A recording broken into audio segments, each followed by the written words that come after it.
એનઆઈને આપેલ એક ઇન્ટરવ્યુમાં અમિત શાહે સુપ્રીમ કોર્ટના ચુકાદામાં કોર્ટની કાર્યવાહી દરમિયાન મીડિયા, એનજીઓ અને રાજકીય પક્ષોની ભૂમિકા વિશે જણાવ્યું હતું. તેમણે જણાવ્યું હતું કે સુપ્રીમ કોર્ટના ચુકાદાએ સિદ્ધ કરી દીધું છે કે તત્કાલીન ગુજરાત સરકાર પર લગાવાયેલા તમામ આરોપ રાજકીય પ્રેરિત હતા.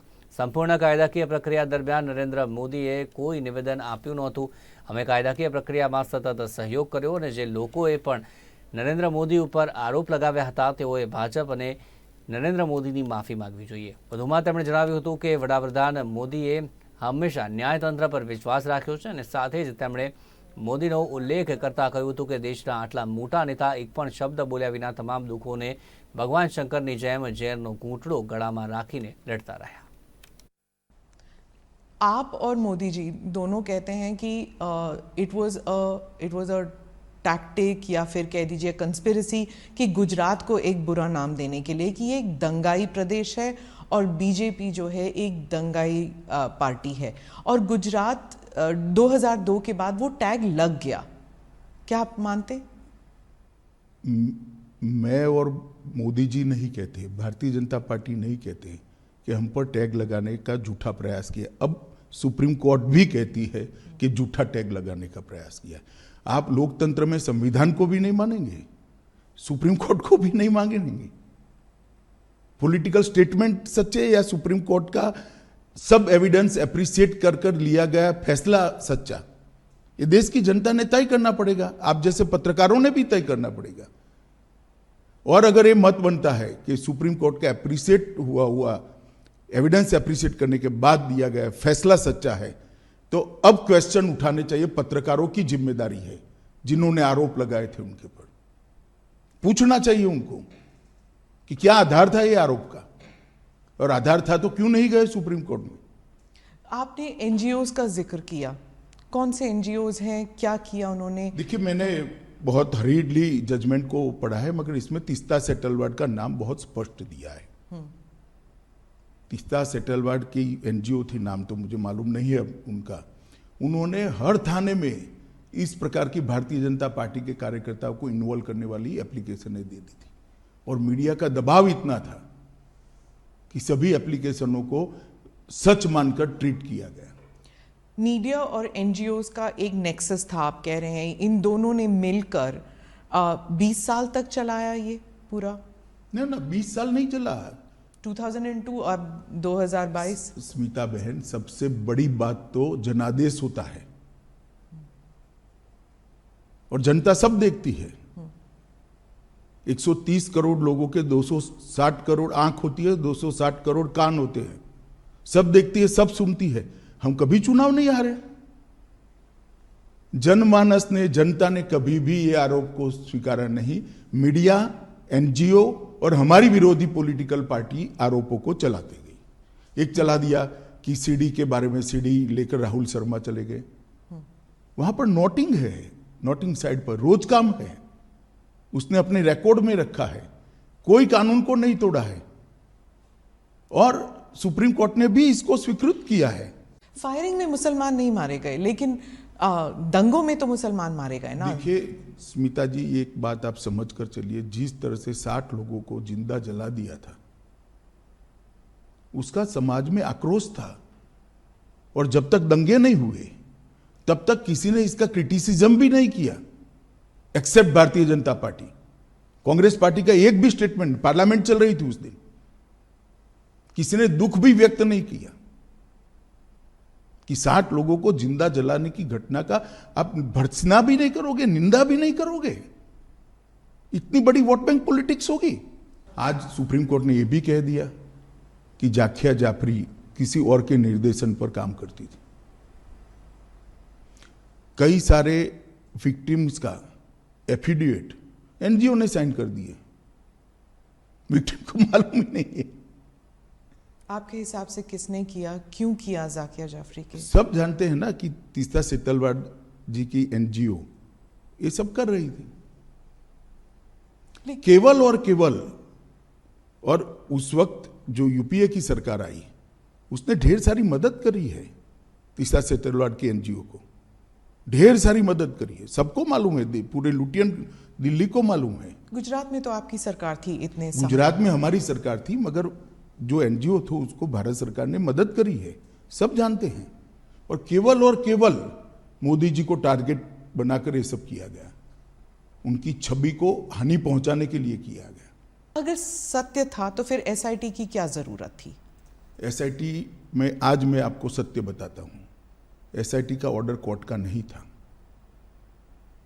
एक एनजीओ ने एसआईटी की मांग करी, कोर्ट ने फॉर सेक ऑफ आस्किंग हमारे लॉयर को पूछा, हमारे लॉयर ने कहा मुझे इंस्ट्रक्शन लेने पड़ेंगे। लंच आवर के बाद फिर से कोर्ट बैठी, हमारी सरकार ने कह दिया कि हमें कुछ छुपाना ही नहीं, तो एसआईटी बने, हमें क्या आपत्ति है। It was consented decision, Gujarat सरकार की रिकॉर्ड पर कंसेंट है। कोर्ट ने अपने जजमेंट में भी लिखा है कि एनजीओ की मांग थी, गुजरात सरकार ने कंसेंट दी है। हम बहस कर सकते थे, मगर क्यों करें, क्योंकि हमें कुछ छिपाना ही नहीं था। आज जब जजमेंट आया है तब तय हो गया है कि जजमेंट में लिखा हुआ नाम मैं बोलता हूं, एक पुलिस अफसर का नाम दिया है, एक एनजीओ का नाम दिया है और कुछ पॉलिटिकल एलिमेंट्स का नाम दिया है।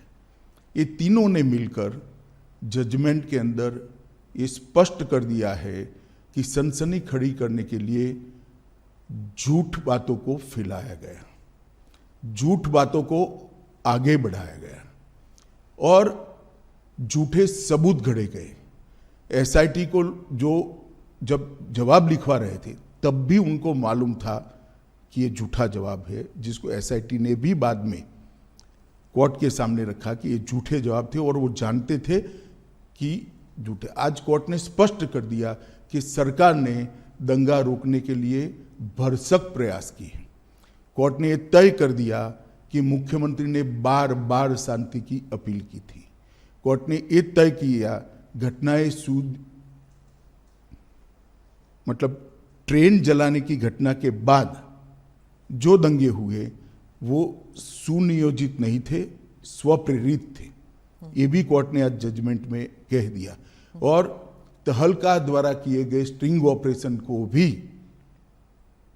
कोर्ट ने खारिज कर दिया, क्योंकि इसका आगे पीछे का पूरा फुटेज जब आया तब मालूम पड़ा कि स्ट्रिंग ऑपरेशन पॉलिटिकली मोटिवेटेड है।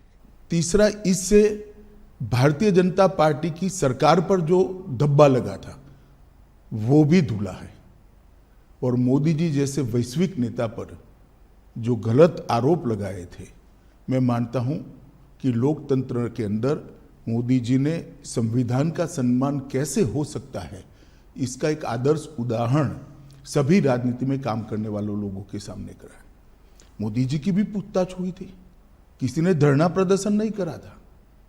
देश भर से कार्यकर्ता आकर मोदी जी के समर्थन में सॉलिडारिटी के लिए खड़े नहीं हुए थे।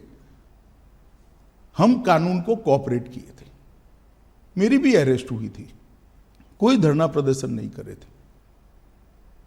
और जब सत्य इतनी लंबी लड़ाई के बाद बाहर आता है विजयी होकर, तो सोने से भी ज्यादा उसकी चमक होती है। और मुझे बहुत अच्छा लग रहा है कि आज जिन लोगों ने भी मोदी जी पर आरोप लगाए थे, अगर उनकी अंतरात्मा है तो उन्होंने मोदी जी की और भारतीय जनता पार्टी की क्षमा मांगनी चाहिए। सुप्रीम कोर्ट ने पूरे आरोपों को खारिज किया है और आरोप क्यों घड़े गए इसके बारे में भी सुप्रीम कोर्ट ने कहा है। एक प्रकार से आप कह सकती हो कि सुप्रीम कोर्ट ने ये आरोप पॉलिटिकली मोटिवेटेड है, ये भी सिद्ध कर दिया है। सुप्रीम कोर्ट के जजमेंट ने सिद्ध किया है। जहां तक कैसा लगा का सवाल है, 18-19 साल की लड़ाई,